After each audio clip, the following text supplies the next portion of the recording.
God was calling Mary to a prophetic life, humanity was putting conditions and limitations on her and creating a way for her voice to be silenced.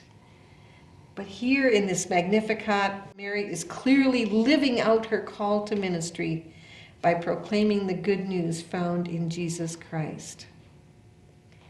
I've been thinking about that, that humanity was putting conditions and limitations on Mary. And I wonder where we put conditions and limitations on others, where we put those limitations and those conditions on people that silence them. A question that came out of Erickson, Lutheran. So it's important to be a safe place in order to hear the prophetic. The question of safety or sanctuary in our locations and congregations. Any thought on that? For me, the question is provocative. Is the church a safe place to say what it is you think or wonder about? Probably for most it isn't. I suspect that the church often is the place where you will only say the appropriate. Luke 10:25-37 states, Jesus has asked the question, who is your neighbor? And Jesus asks him back, who acted as a neighbor? So I like that idea of understanding neighbor more as an action and not as a person. They who were unknown to us, the Stony No First Nation, and if they were known to us, they were known as our enemy. They were asking us, they were knocking on our door for help. And I remember those early conversations as our church, and we simply had to say we need to trust God and ask God's care as we journey forward.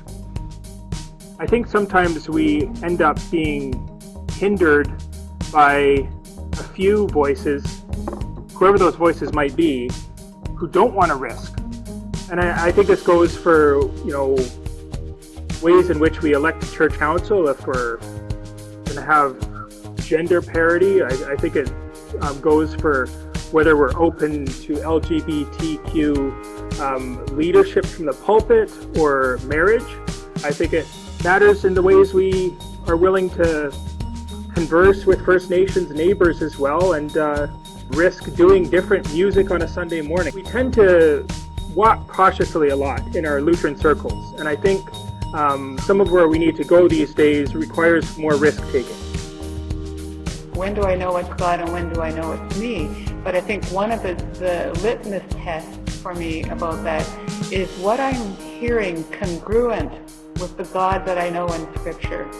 Does it seem like something that God in Scripture I know would say?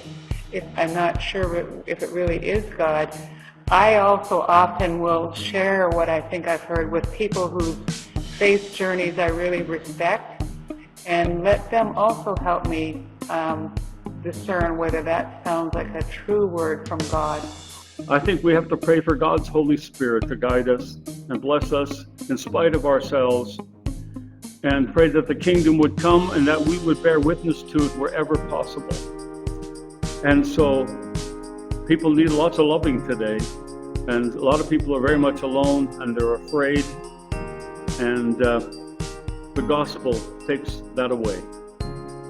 When we talk about theology, we are always asking ourselves the question, what do my beliefs or what does my faith say about God? What does my faith or beliefs say about us, me, humankind, creation? And what does my faith or belief say about this relationship between God and us?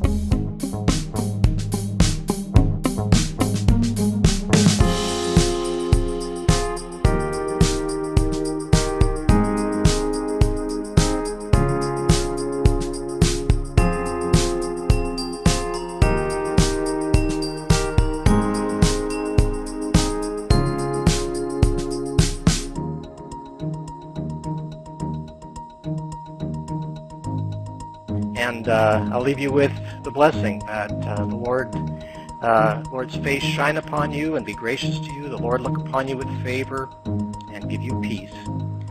And go in peace. Serve the Lord. Thanks be to God.